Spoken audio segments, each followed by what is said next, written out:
I feel like one of the most common questions I get asked is about submitting to film festivals with short films. Every couple weeks or every month, I submit my latest short film to a few more festivals. Basically, I have this spreadsheet. There are like 200, maybe more festivals in here. Yeah, look at this. This is like 347 festivals, but I'm not applying to them all. And even this is just a small selection of film festivals that exist. My film Brotherly is a drama. This spreadsheet also is only dramas. Anyway, the point is, this is like 350 festivals that all could work for a short film that's a drama. So my kind of legend with the colors is red means I applied and didn't get in, green means I got in, blue means I'm waiting to hear back. And so you can see already there's 37. There's the submission dates over here, dates of the festivals, name of the festival, submission dates. Okay, so for example, Cannes, I think I had a work in progress when I submitted to Cannes. I don't think it was my final film, but I submitted because I wasn't going to wait a whole other year. So I figured I might as well do the whatever it was, the picture lock. And then Karlovy Vary was in here. And then I learned that they don't have a shorts program. It's in red because, like Cannes, I didn't get into. Karlovy Vary is in red because I realized, I think I have a note here, no shorts. All of my processes are iterative. The most important thing is to do a first draft, a second draft, a third draft, and not to hold yourself back overthinking, which I'm very guilty of. So in general, I have non-destructive workflows, whether it's for editing or spreadsheets. I always try to leave the breadcrumbs in case they're useful in the future. So yeah, TIFF, we got shortlisted, didn't get in. FNC didn't get in. So TASVIR, we got in. And that's cool. It's the only Oscar qualifying South Asian film festival in the world. And so that became the world premiere of the film. And because it is in the US and I'm Canadian, that also became the international premiere for the film. So once that first piece fell into place, and I was like, yeah, that's a great festival. I'd love to premiere there. I was once told, imagine who you made the film for. Remind yourself who you made the film for, and imagine yourself being on stage or in front of the screen at a Q&A and looking out into the audience, and who do you see? That's your target demographic. That's who you made the film for. That's the audience you want. And you should remind yourself that you should be thrilled if you get that. And TASVIR was that.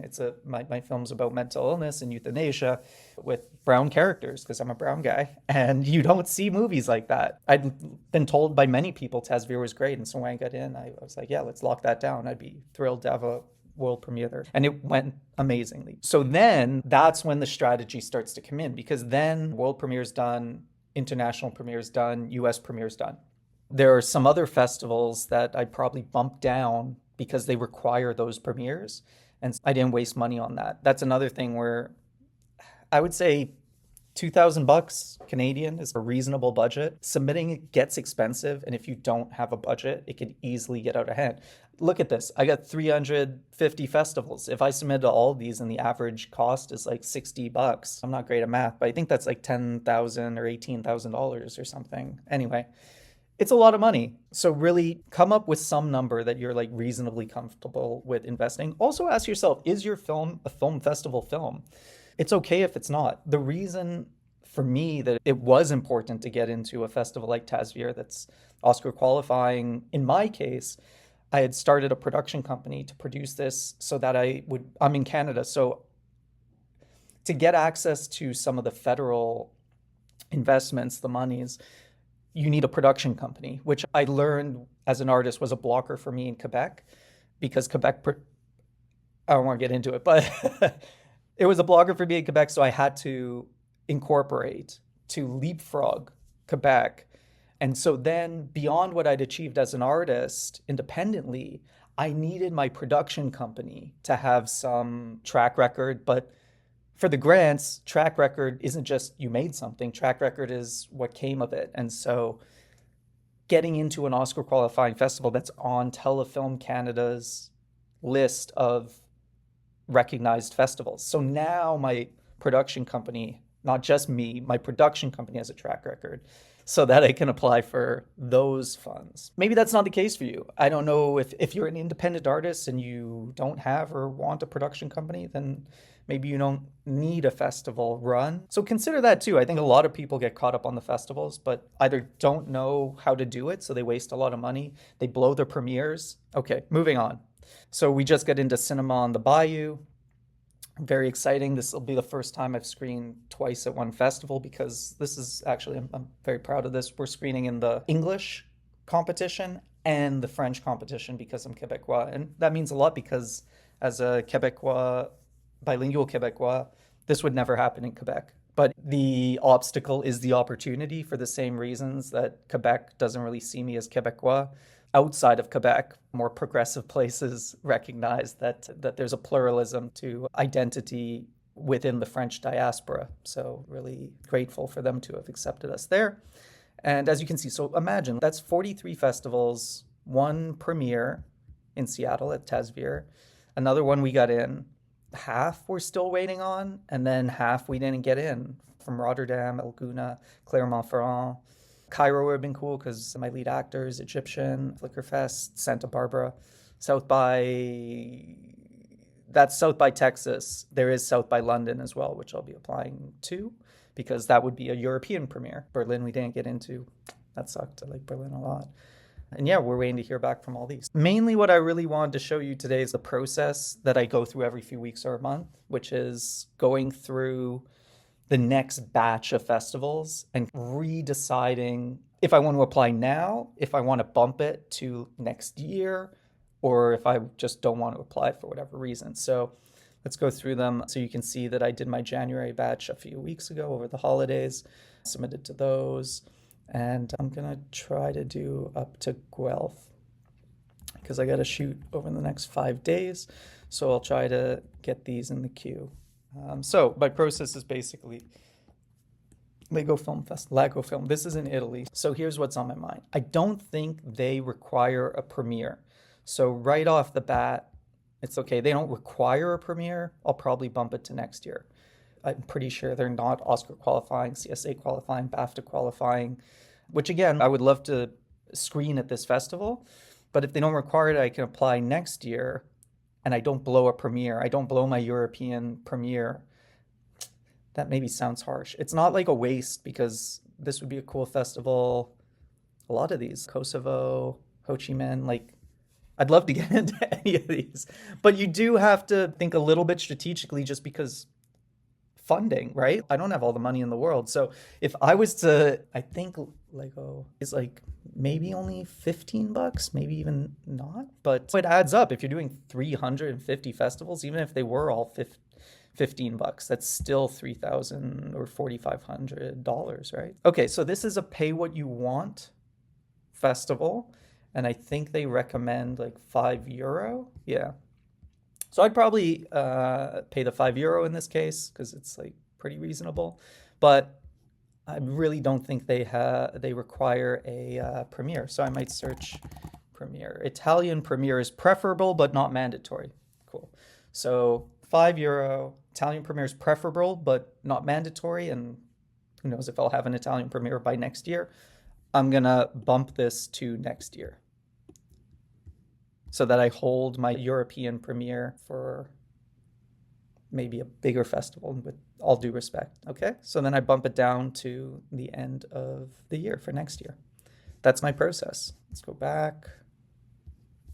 DocuFest Kosovo. Okay, so this is called DocuFest, but they do also screen shorts, if I'm not mistaken.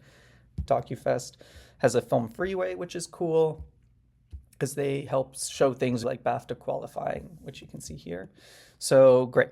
DocuFest is in Kosovo, BAFTA qualifying. I'm gonna consider this seriously, for lack of a better term. Short film competition, $12, not much. I have heard of this. I do think they lean documentary, but they have shorts. Early bird deadline, $12. I'm gonna submit now. Brotherly, here we go. Short film competition, $12.58. Human Right National, no. Okay. Name of production company, Interseccional Films, Inc. I don't know why they would care about that. Name of the editor, that's interesting. Okay, Justin Lachance. and Tom Randek's. Name of the cinematographer, Justin Black. Strange. Each one of these festivals has like their own things like this, which are interesting. I guess this is a festival that really respects editors and cinematographers, which is great. Largest film festival in Kosovo. I have heard of this festival, so that's another thing. Part of it is you don't know what you don't know, but as you start to hear about them, you become more aware of, you have a sense of, oh, I've heard of this, probably worth checking out. Okay, so that's in my cart. I'm just gonna leave it in my cart on Film Freeway to see what else is up. Ho Chi Minh City International Film Festival. I haven't had an Asian premiere for this film yet, so that's cool. Is this it?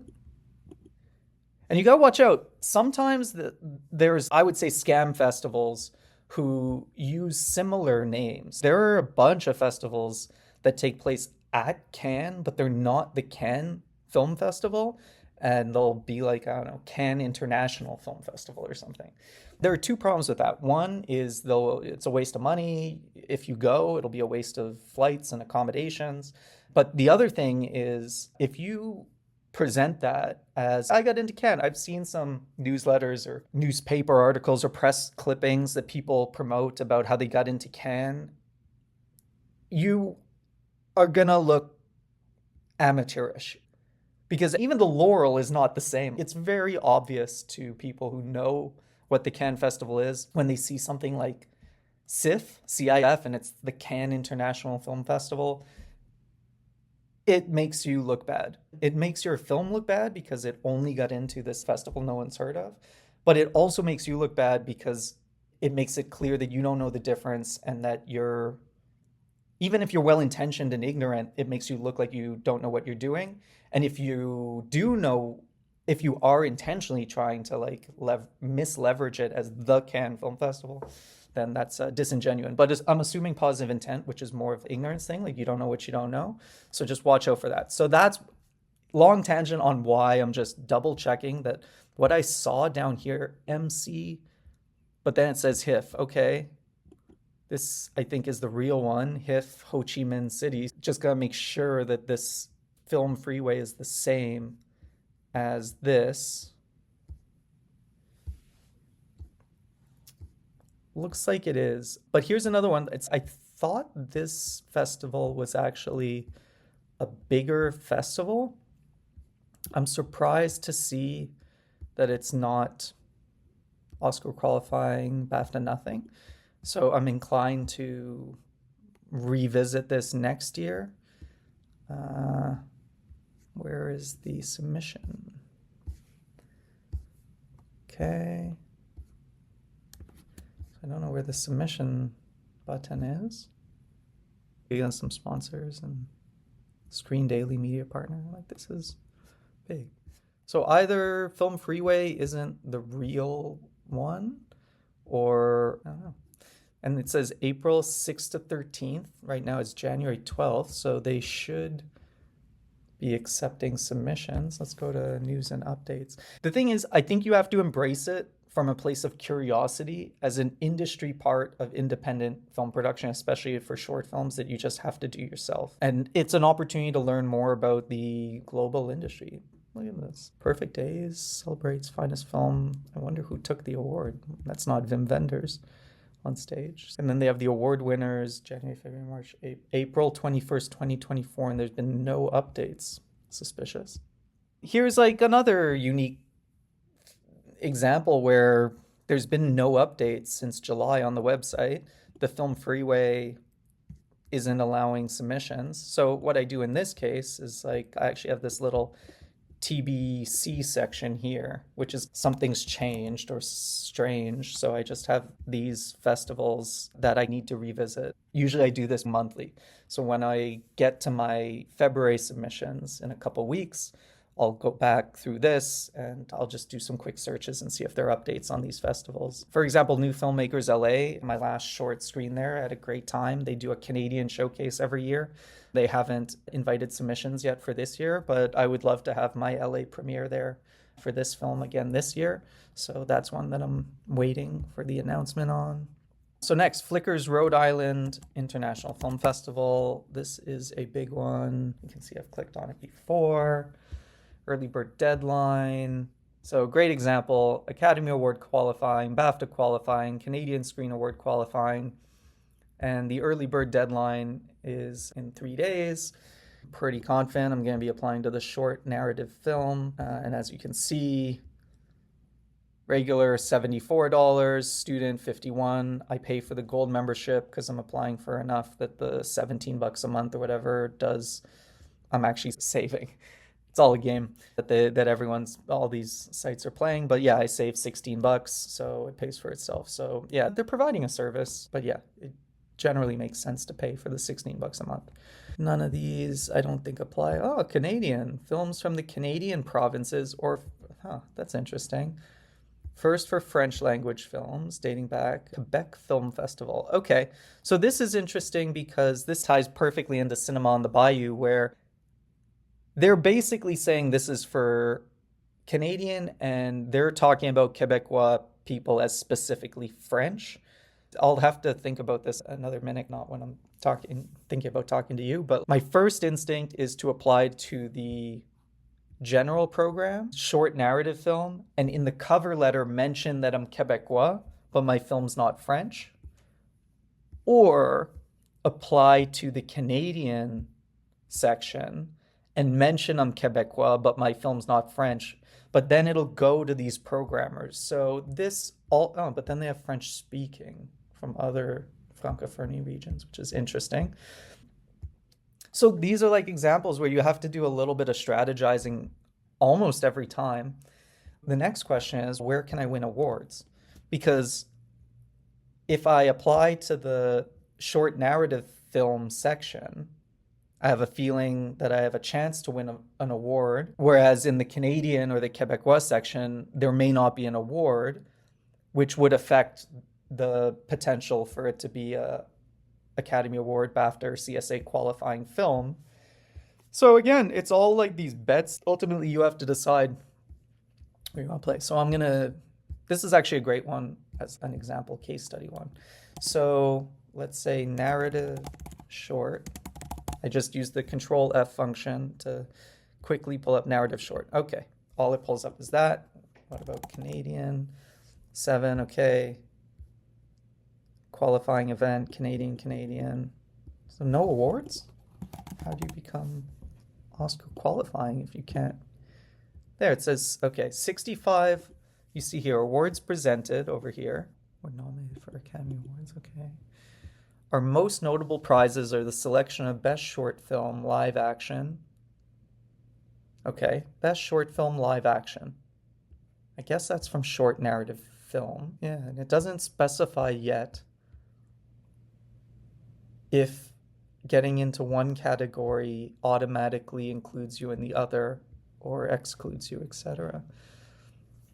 Okay, so here are the awards. No category restrictions. Each work is judged solely on its own merit. So this is a really tricky one because it's not clear if my best route is the general pool, the Canadian pool, the Quebecois pool that they perceive as French. This is the thing about my gripes about Quebec. The challenge is outside of Quebec, most places see Quebec as French people. Yeah, I'll say this a million times.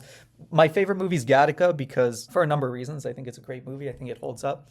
But it's a great example of there's no use being a victim, but you can recognize the reality of the outside world and how there's inequitable opportunity based on how you're perceived while still finding your own way to overcome that. So it's just up to me to place a bet.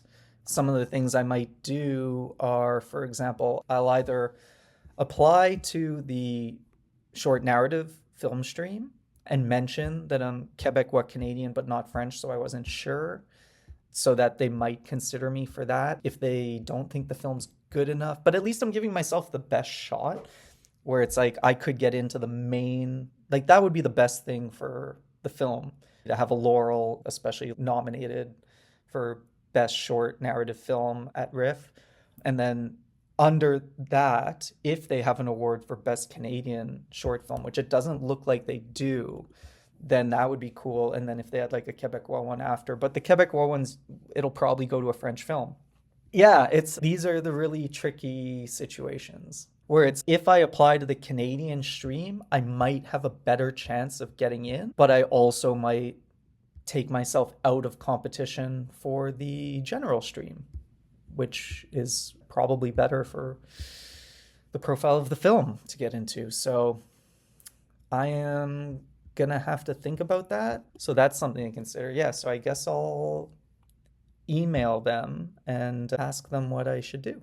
This is often a good tactic because it also allows you to start developing a relationship. It's one more marketing touch point where you're talking to a human being and you're saying, hey, this is my name, this is my film, this is what it's about, and I'd love you to see it, but something's off with the phrasing and positioning of your programs. And so obviously it gives them feedback, gives them opportunity to refine, but ultimately they'll tell you where to apply, hopefully. And then that's one more person who already has some kind of drip of your name and the name of your film in their subconscious a little bit. And they're like, oh, hopefully they see it and they say, oh, this is the film that guy talked about with the Canadian Quebec thing.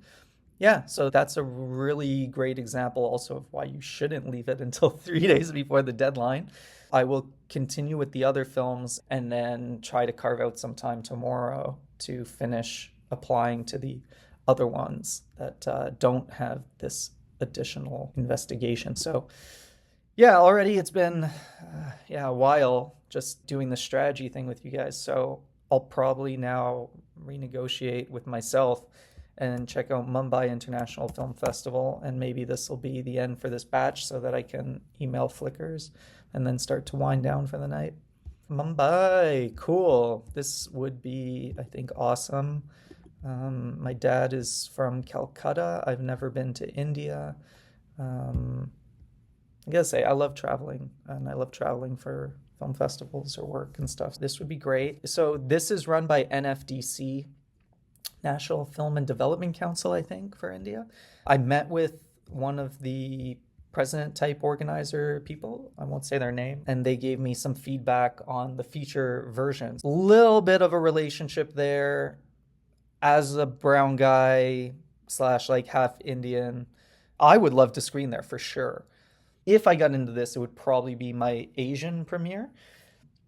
But sometimes some of these festivals don't, some of them love diasporic stories, which means like someone like me who was maybe born in a place like Quebec, Canada, because my dad came here when he was about 20. So some of them and the audiences love seeing diasporic stories.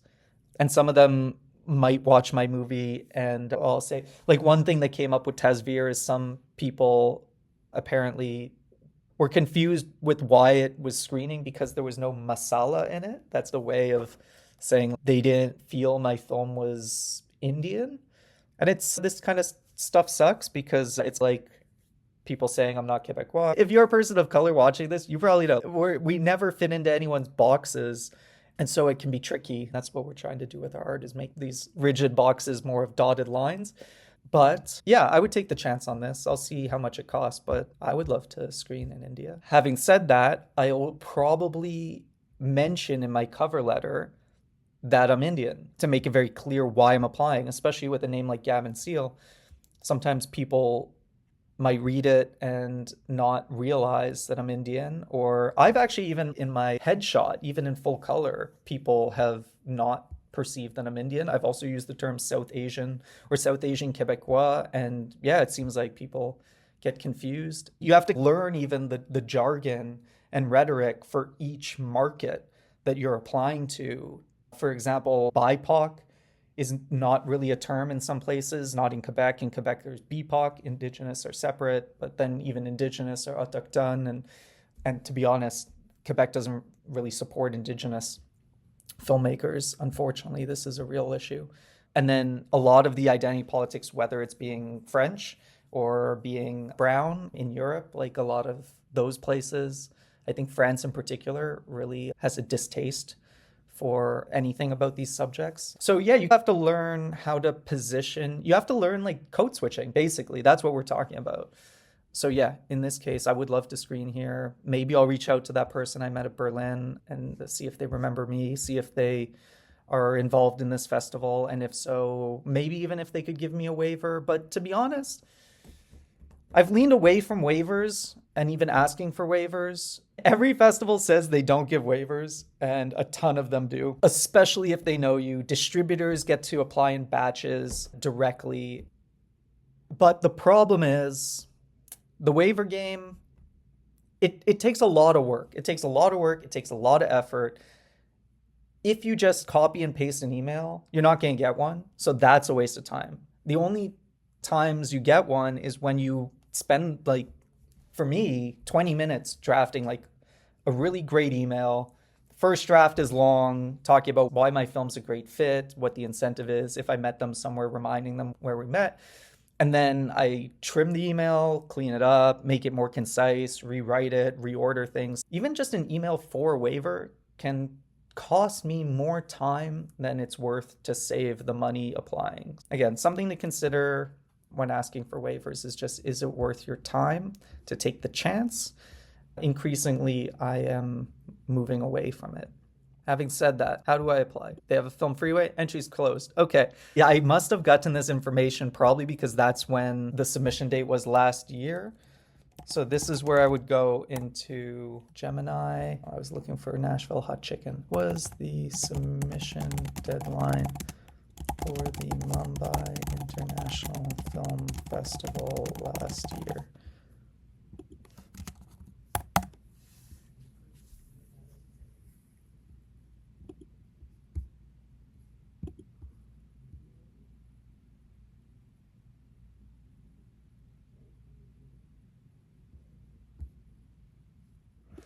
Okay, that was useful. So, films schedule, contact.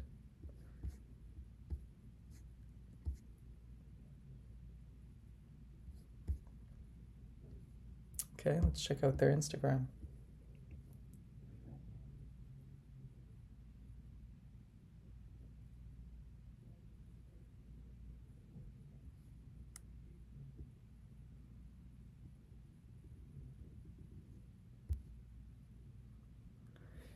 National Film Awards call for entries. That's unrelated.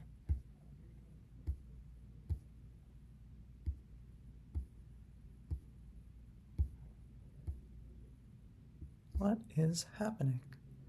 Glimpses from the award ceremony. That's okay, MIF 2024. Oh boy. All right, when was the submission date? Come on. Awards. Oh boy, it's taking so long to load because I'm on hotel Wi-Fi. Screening schedule. Ugh, this is gonna take a while. Come on. Come on, guys. Where is the call for submissions? Screening schedule. I'm still here at the screenings. Did I miss something? How far back in time am I? I'm tired. I should go to bed. This is like a real pain. When was this?